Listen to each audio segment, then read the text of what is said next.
ನಮಸ್ಕಾರ ಸ್ನೇಹಿತರೆ, ನಾನು ಮುರಳೀಧರ ಬೆಟ್ಟೋಸ್ಪುರ, ನಿರ್ದೇಶಕರು, ಕೋಲಾರ ಜಿಲ್ಲಾ ಸಹಕಾರ ಒಕ್ಕೂಟ. ಇತ್ತೀಚಿನ ದಿನಗಳಲ್ಲಿ ವೇಮಗಲ್ಲು, ನರಸಾಪುರ ಮತ್ತು ಕೋಲಾರ ಭಾಗದ ರಸ್ತೆಗಳ ಅಭಿವೃದ್ಧಿಗೆ ಸಂಬಂಧಪಟ್ಟಂತೆ ಕೆಲವರು ಸಾಮಾಜಿಕ ಜಾಲತಾಣಗಳಲ್ಲಿ ಈಗಿನ ಕೋಲಾರ ಶಾಸಕರ ಮೇಲೆ ಒಂದಷ್ಟು ಆರೋಪಗಳನ್ನು ಮಾಡ್ತಾ ಇದ್ದಾರೆ. ಅವೇನು ಅಂದರೆ, ಶಾಸಕರು ಯಾವುದೇ ರಸ್ತೆಗಳ ಕಾಮಗಾರಿಗಳನ್ನು ಮಾಡಿಸ್ತಾ ಇಲ್ಲ. ಅವರು ಚುನಾವಣೆ ಸಂದರ್ಭದಲ್ಲಿ ಅಷ್ಟೇ ಜನರ ಕೈಗೆ ಸಿಗ್ತಾರೆ, ಉಳಿದಂತೆ ಸಿಗೋದಿಲ್ಲ. ಹಾಗಾಗಿ ಇರ್ತಕ್ಕಂಥ ಎಲ್ಲ ರಸ್ತೆಗಳು ಕೂಡ ಹಾಳಾಗಿ ಹೋಗಿದ್ದಾವೆ, ಓಡಾಡೋದಕ್ಕಾಗೋದಿಲ್ಲ ಅಂತಕ್ಕಂಥದ್ದು ಕೆಲವರು ಮಾಡ್ತಾ ಇರ್ತಕ್ಕಂಥ ಒಂದು ಆರೋಪ ಆಗಿದೆ. ಆದರೆ ಎಲ್ಲಾದರೂ ಒಂದು ಎರಡು ರಸ್ತೆಗಳು ಹದಗೆಟ್ಟ ಪರಿಸ್ಥಿತಿಯಲ್ಲಿ ಇದ್ದಾವೆ ಅಂದರೆ ಅವುಗಳನ್ನು ಶಾಸಕರು ನಿಜವಾಗಿ ನಿರ್ಲಕ್ಷ್ಯ ಮಾಡಿದಾರಾ ಅಥವಾ ಬೇರೆ ಕಾರಣಗಳು ಇದಾವ ಅಂತಕ್ಕಂಥದ್ದನ್ನು ನಾವು ನೋಡಬೇಕಾಗುತ್ತೆ. ನೋಡಿ, ಸುಮಾರು 2 ದಶಕಗಳ ಹಿಂದೆ ಈ ಭಾಗದಲ್ಲಿ ಯಾವುದೇ ಕಾರ್ಖಾನೆಗಳು ಇರಲಿಲ್ಲ. ಆವಾಗಿನ ಶಾಸಕರು ಮತ್ತು ರಾಜ್ಯದ ಈಗಿನ ಕಂದಾಯ ಸಚಿವರಾದಂತಹ ಕೃಷ್ಣ ಬೈರೇಗೌಡ ಸರ್ ಅವರು ಮುಂದಿನ ದಿನಗಳಲ್ಲಿ ಈ ಭಾಗದ ಯುವಕರು ಉದ್ಯೋಗಕ್ಕೋಸ್ಕರ ಬೇರೆ ಕಡೆಗೆ ವಲಸೆ ಹೋಗೋದನ್ನು ತಪ್ಪಿಸಬೇಕು ಮತ್ತು ಈ ಭಾಗದ ಒಂದು ಸಮಗ್ರ ಅಭಿವೃದ್ಧಿ ಆಗಬೇಕು ಅನ್ನೋಂಥ ದೂರದೃಷ್ಟಿಯನ್ನು ಇಟ್ಕೊಂಡು ಅವತ್ತಿನ ಸರ್ಕಾರಗಳ ಜೊತೆ ಅವರು ಮಾತನಾಡಿ ಸಾಕಷ್ಟು ಪ್ರಯತ್ನಗಳನ್ನು ಮಾಡಿ ನರಸಾಪುರ ಕೈಗಾರಿಕೆ ಪ್ರದೇಶವನ್ನು ಅಭಿವೃದ್ಧಿಪಡಿಸ್ತಾರೆ. ಆನಂತರ ಇವರ ಜೊತೆಗೆ VR ಸುದರ್ಶನ್ ಸರ್ ಅವರು ಕೂಡ ಜೊತೆ ಸೇರಿ ವೇಮಗಲ್ ಕೈಗಾರಿಕಾ ಪ್ರದೇಶವನ್ನು ಅಭಿವೃದ್ಧಿಪಡಿಸ್ತಾರೆ. ಮುಂದಿನ ದಿನಗಳಲ್ಲಿ ಈ ಭಾಗಕ್ಕೆ ಕೈಗಾರಿಕೆಗಳನ್ನು ತಂದಂತಹ ಕೃಷ್ಣ ಬೈರೇಗೌಡ ಸರ್ ಅವರು ಬೇರೆ ಭಾಗದ ಜನರ ಸೇವೆಯನ್ನು ಮಾಡಬೇಕಾದಂಥ ಒಂದು ಅನಿವಾರ್ಯತೆ ಬರುತ್ತೆ. ಹಾಗಾಗಿ ಅವರು ಈ ಭಾಗದಲ್ಲಿ ಶಾಸಕರಾಗಿಲ್ಲ. ಇಲ್ಲದಿದ್ದರೂ ಸಹ ಅವರು ಇವತ್ತಿಗೂ ಕೂಡ ಎಲೆಮರೆ ಕಾಯಿಯಂತೆ ಪರೋಕ್ಷವಾಗಿ ಈ ಭಾಗದ ಅಭಿವೃದ್ಧಿಗೆ ತಮ್ಮದೇ ಆದಂತಹ ಒಂದು ಸಹಕಾರವನ್ನು ಕೊಡ್ತಾ ಚಿಂತನೆ ನಡೆಸ್ತಾ ಬರ್ತಾ ಇದ್ದಾರೆ. ಅದರ ವಿಚಾರವಾಗಿ ನಾವು ಈ ಭಾಗದ ಜನರೆಲ್ಲರೂ ಕೂಡ ಸಂತೋಷ ಪಡುವಂಥ ಅದೊಂದು ದೊಡ್ಡ ವಿಚಾರ. ಆದರೆ ಈ ಭಾಗದಲ್ಲಿ ಏನು ನಡೀತಾ ಇದೆ ಅಂತ ನಾವು ನೋಡುವಂಥದ್ದಾದರೆ, ದಿನೇ ದಿನೇ ಕಾರ್ಖಾನೆಗಳು ಹೆಚ್ಚಾದಂತೆ, ಅವುಗಳ ಕಾರ್ಮಿಕರ ಸಂಖ್ಯೆ ಹೆಚ್ಚಾದಂತೆ ಕಾರ್ಖಾನೆಗಳ ವಾಹನಗಳ ಓಡಾಟ ಕೂಡ ರಸ್ತೆಗಳಲ್ಲಿ ಹೆಚ್ಚಾಗ್ತಾ ಬಂತು. ಮತ್ತೆ ಅವುಗಳಿಗೆ ಬಾಡಿಗೆ ಮನೆಗಳ ಅನಿವಾರ್ಯತೆ ಬಂದಾಗ ಕಟ್ಟಡ ಕಾಮಗಾರಿಗಳು ಕೂಡ ಸಹಜವಾಗಿ ಪ್ರಾರಂಭ ಆದವು. ಅವುಗಳಿಗೆ ಕಟ್ಟಡ ಕಾಮಗಾರಿಗಳಿಗೆ ಬೇಕಾದಂಥ ಸಾಮಗ್ರಿಗಳನ್ನು ಸರಬರಾಜು ಮಾಡಲಿಕ್ಕೆ ದೊಡ್ಡ ದೊಡ್ಡ ವಾಹನಗಳು ಪ್ರತಿಯೊಂದು ಹಳ್ಳಿಗಳ ರಸ್ತೆಗಳಲ್ಲಿ ಕೂಡ ಸಂಚಾರ ಮಾಡುವಂಥದ್ದು ಪ್ರಾರಂಭ ಆಯಿತು.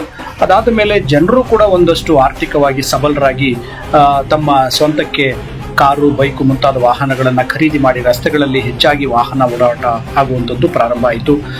ಇನ್ನೂ ಒಂದು ಏನು ಅಂದರೆ, ಖಾಸಗಿ ಶಾಲೆಗಳು ಈ ಭಾಗದಲ್ಲಿ ಹೆಚ್ಚಾಗಿ ಶಾಲಾ ವಾಹನಗಳು ಕೂಡ ಎಲ್ಲ ರಸ್ತೆಗಳಲ್ಲೂ ಸಂಚಾರ ಮಾಡ್ತಕ್ಕಂಥದ್ದು ನಾವೆಲ್ಲರೂ ನೋಡ್ತಾ ಇದ್ದೀವಿ.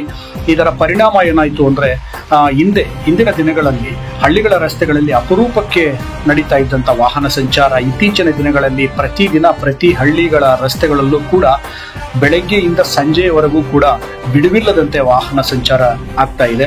ಇದರ ಜೊತೆಗೆ ಇಂದಿನ ದಿನಗಳಲ್ಲಿ ಕಾಲಕಾಲಕ್ಕೆ ನಿಯಮಿತವಾಗಿ ಆಗ್ತಾ ಇದ್ದಂತಹ ಮಳೆ ಇತ್ತೀಚಿನ ದಿನಗಳಲ್ಲಿ ಹವಾಮಾನದ ವೈಪರೀತ್ಯದಿಂದಾಗಿರಬಹುದು, ವರ್ಷದ ಬಹುತೇಕ ದಿನಗಳಲ್ಲಿ ಮಳೆ ಮತ್ತು ಜಡಿ ಆಗ್ತಾ ಇದೆ. ಅದು ಕೂಡ ರಸ್ತೆಗಳು ಹಾಳಾಗೋದಕ್ಕೆ ಒಂದು ಕಾರಣ ಆಗಿರಬಹುದು. ಒಟ್ಟಾರೆ ಈ ಕಾರಣಗಳಿಂದ ಎಲ್ಲಾದರೂ 1-2 ರಸ್ತೆಗಳು ಹದಗೆಟ್ಟ ಪರಿಸ್ಥಿತಿಯಲ್ಲಿ ಇರಬಹುದೇ ವಿನಃ ಇದರಲ್ಲಿ ಶಾಸಕರ ನಿರ್ಲಕ್ಷ್ಯ ಅಂತೂ ಖಂಡಿತ ಇಲ್ಲ.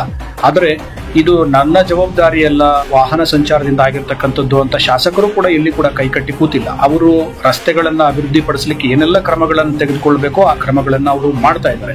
ಅದು ಜನರಿಗೆ ಯಾಕೆ ಅಷ್ಟೊಂದು ಗೊತ್ತಾಗ್ತಾ ಇಲ್ಲ ಅಂದರೆ, ಅವರು ಮಾಧ್ಯಮದಲ್ಲಿ ಅವ್ರು ಮಾಡೋ ಕೆಲಸನ ಮಾಧ್ಯಮದಲ್ಲಿ ತೋರಿಸಿ ಪ್ರಚಾರ ಗಿಟ್ಟಿಸಿಕೊಳ್ಳುವಂಥ ಒಂದು ಸಣ್ಣ ಮನಸ್ಥಿತಿ ಅವರಲ್ಲಿ ಅದು ಕಾಣಿಸ್ತಾ ಇಲ್ಲ ಅಷ್ಟೊಂದು. ಹಾಗಾಗಿ ಜನರಿಗೆ ಆ ಕೆಲಸಗಳ ಬಗ್ಗೆ ಅಷ್ಟೊಂದು ಮಾಹಿತಿ ಸಿಗ್ತಾ ಇಲ್ಲ. ಹಾಗಾಗಿ ಅವರು ಕೆಲಸ ಮಾಡ್ತಾ ಇರದೇ ಇರಬಹುದು ಅನ್ನುವಂಥ ಅನುಮಾನ ಜನರಲ್ಲಿ ಒಂದಷ್ಟು ಕಾಡ್ತಾ ಇದೆ. ಇದರ ಜೊತೆಗೆ ಅವರು ಕೇವಲ ಹಳ್ಳಿಗಳ ರಸ್ತೆಗಳನ್ನು ಅಷ್ಟೇ ಅಲ್ಲದೆ ದೊಡ್ಡ ದೊಡ್ಡ ರಸ್ತೆಗಳಿಗೂ ಕೂಡ ಹೆಚ್ಚು ಒಂದು ಮಹತ್ವವನ್ನು ಕೊಟ್ಟು ಅಭಿವೃದ್ಧಿಪಡಿಸಲಿಕ್ಕೆ ಸಾಕಷ್ಟು ಪ್ರಯತ್ನ ಪಡ್ತಾ ಇದ್ದಾರೆ. ಯಾಕೆ ಅಂದರೆ, ಮುಂದಿನ ದಿನಗಳಲ್ಲಿ ಈ ಭಾಗದ ಒಂದು ಸಮಗ್ರ ಅಭಿವೃದ್ಧಿ ಆಗದೇ ಇದ್ದರೆ ವಿದ್ಯಾಭ್ಯಾಸ ಮುಗಿಸಿದ ನಂತರ ಮುಂದಿನ ಪೀಳಿಗೆ ವಿದ್ಯಾಭ್ಯಾಸ ಮುಗಿಸಿದ ನಂತರ ಅವುಗಳಿಗೆ ನಿರುದ್ಯೋಗ ಸಮಸ್ಯೆ ಎದುರಾಗಬಹುದಾಗುತ್ತೆ. ಅದನ್ನು ತಡೆಗಟ್ಟಬೇಕಾದ್ರೆ ನಾವು ಇನ್ನೊಂದಷ್ಟು ಕಾರ್ಖಾನೆಗಳು ಈ ಭಾಗಕ್ಕೆ ಬರಬೇಕಾಗುತ್ತೆ. ಕಾರ್ಖಾನೆಗಳು ಬಂದರೆ ಉದ್ಯೋಗ ಸಿಗುತ್ತೆ ಯುವಕರಿಗೆ. ಅದರ ಜೊತೆಗೆ ಒಂದಷ್ಟು ದಿನಸಿ ಅಂಗಡಿಗಳಲ್ಲಿ ಒಂದಷ್ಟು ವ್ಯಾಪಾರ ಹೆಚ್ಚಾಗುತ್ತೆ, ಮತ್ತೆ ಪೆಟ್ರೋಲ್ ಬಂಕ್ಗಳಲ್ಲಿ ಕೆಲಸ ಮಾಡೋರಿಗೆ ಕೆಲಸ ಸಿಗುತ್ತೆ, ಬಾಡಿಗೆ ಮನೆ ಮಾಲೀಕರುಗಳಿಗೆ ಇನ್ನೊಂದಷ್ಟು ಹೆಚ್ಚು ಆದಾಯ ಬರ್ತದೆ, ಮತ್ತೆ ಕಟ್ಟಡ ಕಾರ್ಮಿಕರಿಗೆ ಕೆಲಸ ಸಿಗುತ್ತೆ.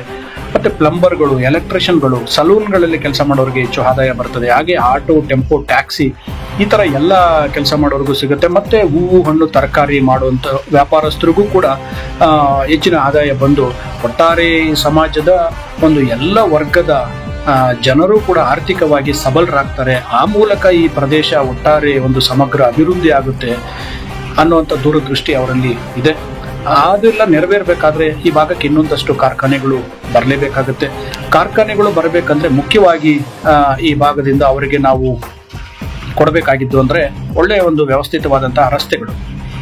ಯಾಕಂದ್ರೆ ಆ ರಸ್ತೆಗಳಿಲ್ಲದೆ ಇದ್ರೆ ಕಾರ್ಖಾನೆಗಳು ಈ ಭಾಗಕ್ಕೆ ಬರೋದಕ್ಕೆ ಅವರು ಹಿಂದೆಟಾಗ್ತಾರೆ. ಸೊ ಹಾಗಾಗಿ ಕಾರ್ಖಾನೆಗಳಿಗೂ ರಸ್ತೆಗಳ ಅವಶ್ಯಕತೆ ಇದೆ. ಮತ್ತೆ ನಮ್ಮ ರೈತರು ಬೆಳೆದಂತಹ ಒಂದು ಕೃಷಿ ಉತ್ಪನ್ನಗಳಿಗೆ ಒಳ್ಳೆ ಬೆಲೆ ಸಿಗಬೇಕಾದ್ರೆ ಅವುಗಳನ್ನ ಬೇರೆ ಕಡೆಗೆ ಎಕ್ಸ್ಪೋರ್ಟ್ ಮಾಡಬೇಕಾಗ್ತದೆ. ಸೊ ಅದಕ್ಕೂ ರಸ್ತೆಗಳ ಅವಶ್ಯಕತೆ ಇದೆ.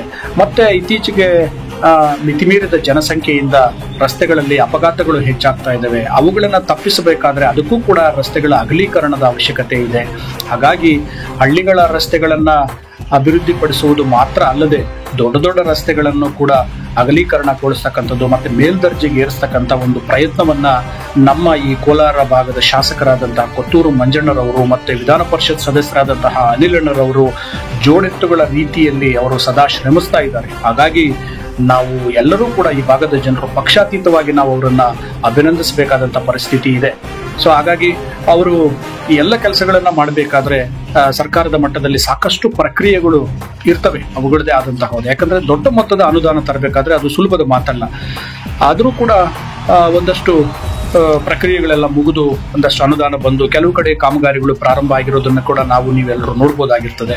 ಆ ಕಾಮಗಾರಿಗಳು ಪ್ರಾರಂಭ ಮಾಡುವಂತ ಸಂದರ್ಭದಲ್ಲಿಯೂ ಕೂಡ ಕೆಲವರು ಬಂದು ವಿನಾಕಾರಣ ಅಲ್ಲಿ ತಂಟೆ ತಕರಾರು ಮಾಡತಕ್ಕಂಥದ್ದು, ಇನ್ನು ಕೆಲವರು ನ್ಯಾಯಾಲಯಗಳವರೆಗೂ ಹೋಗಿ ಅಲ್ಲಿ ಸ್ಟೇ ಆರ್ಡರ್ ತಂದು ಕೆಲಸಗಳನ್ನ ತಡೆ ಮಾಡ್ತಕ್ಕಂಥದ್ದು ಕೂಡ ನೀವೆಲ್ಲರೂ ಕೂಡ ನೋಡ್ತಾನೆ ಇದ್ದೀವಿ.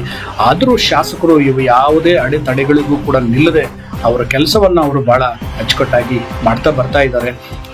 ಇವರು ಮಾಡ್ತಾ ಇರುವಂತ ಕೆಲಸಗಳು ಎಲ್ಲವೂ ಕೂಡ ಇನ್ನೇನು ಪ್ರಾರಂಭ ಆಗಿ ಪೂರ್ತಿ ಆಗಿದ್ದೇ ಆದ್ರೆ ಅವಾಗ ಜನರಿಗೆ ಅರ್ಥ ಆಗುತ್ತೆ ಏನು ಅಭಿವೃದ್ಧಿ ಆಗುತ್ತೆ ಅಂತ. ಸ್ವಲ್ಪ ತಾಳ್ಮೆಯಿಂದ ಇರಬೇಕಾಗುತ್ತೆ ಅಷ್ಟೇ. ಸೊ ಹಾಗೆ ಈ ಶಾಸಕರ ಒಂದು ವೈಯಕ್ತಿಕ ಜೀವನದ ಬಗ್ಗೆ ಕೂಡ ನಾವು ಒಂದಷ್ಟು ಚರ್ಚೆ ಮಾಡುವಂತದ್ದಾದ್ರೆ ಅವರು ಬಹಳ ಒಂದು ಉತ್ತಮ ವ್ಯಕ್ತಿತ್ವ ಇರತಕ್ಕಂಥ ಒಬ್ಬ ಭ್ರಷ್ಟರಹಿತ ಒಬ್ಬ ರಾಜಕಾರಣಿ ಅಂತ ನಾವು ಹೇಳ್ಬೋದು, ಖುಷಿಯಿಂದ ಹೇಳ್ಬೋದಾಗುತ್ತೆ. ಯಾಕಂದ್ರೆ ಇಲ್ಲಿಯವರೆಗೂ ಯಾವುದೇ ಗುತ್ತಿಗೆದಾರರಿಂದ ಒಂದಷ್ಟು ಕಮಿಷನ್ ತೆಗೆದುಕೊಳ್ತಾರೆ ಅನ್ನುವಂಥ ಆರೋಪ ಇಲ್ಲಿವರೆಗೂ ಕೂಡ ಅವ್ರ ಮೇಲೆ ಕೇಳಿ ಬಂದಿಲ್ಲ. ಮತ್ತೆ ರಾಜಕೀಯ ತಮ್ಮ ಚುನಾವಣೆ ಸಂದರ್ಭಗಳಲ್ಲಿ ತಮ್ಮ ಸ್ವಾರ್ಥ ರಾಜಕೀಯಕ್ಕೋಸ್ಕರ ಬಡವರ ಮಕ್ಕಳಿಗೆ ಕಲಿಸಬಾರದ ದುರಭ್ಯಾಸಗಳನ್ನ ಕಲಿಸಿ ಅವರ ಭವಿಷ್ಯದ ಜೊತೆ ಚೆಲ್ಲಾಟ ಆಡ್ತಾರೆ ಅಂತಕ್ಕಂಥದ್ದು ಕೂಡ ದೂರಿಲ್ಲ. ಬದಲಾಗಿ ಬಡವರ ಮಕ್ಕಳನ್ನ ರಾಜಕೀಯಕ್ಕೆ ಬಳಸಿಕೊಳ್ಳೋದಕ್ಕೆ ಬದಲಾಗಿ ಅವರಿಗೆ ಶಿಕ್ಷಣಕ್ಕೆ ಬೇಕಾದಂತಹ ಒಂದಷ್ಟು ಸಹಕಾರವನ್ನ ಕೊಡ್ತಾರೆ. ಮತ್ತೆ ಅವರು ಈ ಸಮಾಜಕ್ಕೆ ಏನಾದರೂ ಕೊಡುಗೆ ಕೊಡುವಂಥದ್ದಿದ್ರೆ ಅವರೇ ಕೂಡ ಸ್ವಂತ ಖರ್ಚಿನಿಂದ ಇನ್ನೊಂದಷ್ಟು ಏನಾದರೂ ಬೇಕಾದ್ರೆ ಒಳ್ಳೆ ಕೆಲಸಗಳನ್ನ ಮಾಡುವಂಥದ್ದಿದ್ದಾರೆ ಹೊರತು ಅವರು ಯಾವುದು ಈ ವ್ಯವಸ್ಥೆಯಿಂದ ಅವರು ಒಂದು ಲಂಚ ಅಥವಾ ಮತ್ತೆ ಭ್ರಷ್ಟಾಚಾರದ ಮುಖಾಂತರ ಅವರು ಹಣ ಗಳಿಸುವಂತ ಪ್ರಯತ್ನ ಅವರು ಮಾಡ್ತಾ ಇಲ್ಲ. ಯಾಕಂದ್ರೆ ಅದೊಂದು ಬಹಳ ದೊಡ್ಡ ರಾಜಕಾರಣದಲ್ಲಿ ಇರ್ತಕ್ಕಂಥವರಲ್ಲಿ ಅದೊಂದು ದೊಡ್ಡ ಗುಣ ಇದ್ರೆ ಬಹಳ ಸಂತೋಷ ಆಗುತ್ತೆ. ಸೊ ಹಾಗಾಗಿ ರಾಜಕೀಯವಾಗಿ ಅಲ್ಲದೆ ವೈಯಕ್ತಿಕವಾಗಿ ಕೂಡ ಅವರು ಒಂದು ಒಳ್ಳೆ ವ್ಯಕ್ತಿತ್ವ ಇರತಕ್ಕಂತಹ ವ್ಯಕ್ತಿಯಾಗಿದ್ದಾರೆ. ಹಾಗಾಗಿ ಅವರಿಂದ ಈ ಭಾಗದ ಅಭಿವೃದ್ಧಿ ಆಗೋದ್ರಲ್ಲಿ ಎರಡು ಮಾತಿಲ್ಲ. ಹಾಗಾಗಿ ನಾವು ಎಲ್ಲರೂ ಕೂಡ ಅವರಿಗೆ ಸಹಕರಿಸಬೇಕಾಗುತ್ತೆ. ಜೊತೆಗೆ ಇನ್ನೂ ಹೆಚ್ಚಿನ ಕೆಲಸಗಳ ಅವಶ್ಯಕತೆ ಇದ್ದಾಗ ನಾವು ನೇರವಾಗಿ ಶಾಸಕರನ್ನ ಕೇಳಬಹುದು. ಯಾರೇ ಆಗಲಿ, ಯಾವುದೇ ಪಕ್ಷದವರಾಗಲಿ ನೇರವಾಗಿ ಶಾಸಕರನ್ನ ಕೇಳಬಹುದು. ಯಾಕಂದ್ರೆ ಜನಪ್ರತಿನಿಧಿಗಳನ್ನ ಕೆಲಸ ಕೇಳ್ತಕ್ಕಂಥದ್ದಾಗ್ಲಿ ಪ್ರಶ್ನೆ ಮಾಡ್ತಕ್ಕಂಥದ್ದಾಗ್ಲಿ ಪ್ರತಿಯೊಬ್ಬ ನಾಗರಿಕನ ಹಕ್ಕು, ಎಲ್ಲರಿಗೂ ಹಕ್ಕಿದೆ. ಶಾಸಕರನ್ನ ಪ್ರಶ್ನೆ ಮಾಡಬಹುದು, ಕೇಳಬಹುದು. ಅದು ಬಿಟ್ಟು ಸುಳ್ಳು ಆರೋಪಗಳನ್ನ ಮಾತ್ರ ಮಾಡಬಾರ್ದು. ಯಾಕಂದ್ರೆ ಸುಳ್ಳು ಆರೋಪಗಳನ್ನ ಮಾಡ್ತಾ ಬಂದ್ರೆ ಅದರಿಂದ ಕೆಲಸ ಮಾಡುವವರ ಮನಸ್ಸು ಕೆಡುತ್ತೆ. ಅದರ ದುಷ್ಪರಿಣಾಮ ಏನಾಗುತ್ತೆ ಅಂದ್ರೆ ಈ ಸಮಾಜದ ಒಂದು ಅಭಿವೃದ್ಧಿಗೆ ಕುಂಠಿತ ಆಗುತ್ತೆ. ಹಾಗಾಗಿ ಇನ್ನು ಮುಂದೆ ಸುಳ್ಳು ಆರೋಪನ ಮಾಡೋದನ್ನ ಬಿಟ್ಟು ತಾವುಗಳು ದಯವಿಟ್ಟು ಏನೇ ಕೆಲಸ ಇದ್ರೂ ಕೂಡ ಶಾಸಕರ ಜೊತೆ ಚರ್ಚೆ ಮಾಡಿ ಈ ಒಂದು ಸಮಾಜದ ಒಂದು ಅಭಿವೃದ್ಧಿಗೆ ತಾವೆಲ್ಲರೂ ಕೂಡ ಸಹಕರಿಸಬೇಕು ಅಂತ ತಮ್ಮಲ್ಲಿ ಮನವಿ ಮಾಡ್ತೇನೆ. ಎಲ್ರಿಗೂ ನಮಸ್ಕಾರ.